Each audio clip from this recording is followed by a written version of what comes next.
Welcome, today in front of me OPPO Find X3 Lite, and I'll show you how to change home screen transition on this device.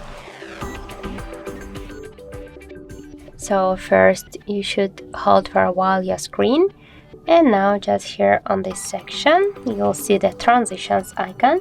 Just tap here once on the icon, and now we got selected the default animation, as can you see, and now just you can select one from these available transitions and you just see all of them.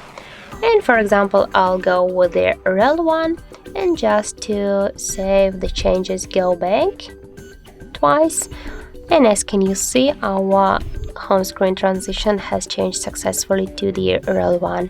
And now if we'll just want to stay with the default one, you should just go back to the settings and change your real one to the default one, and that's by this way you can change your home screen animation.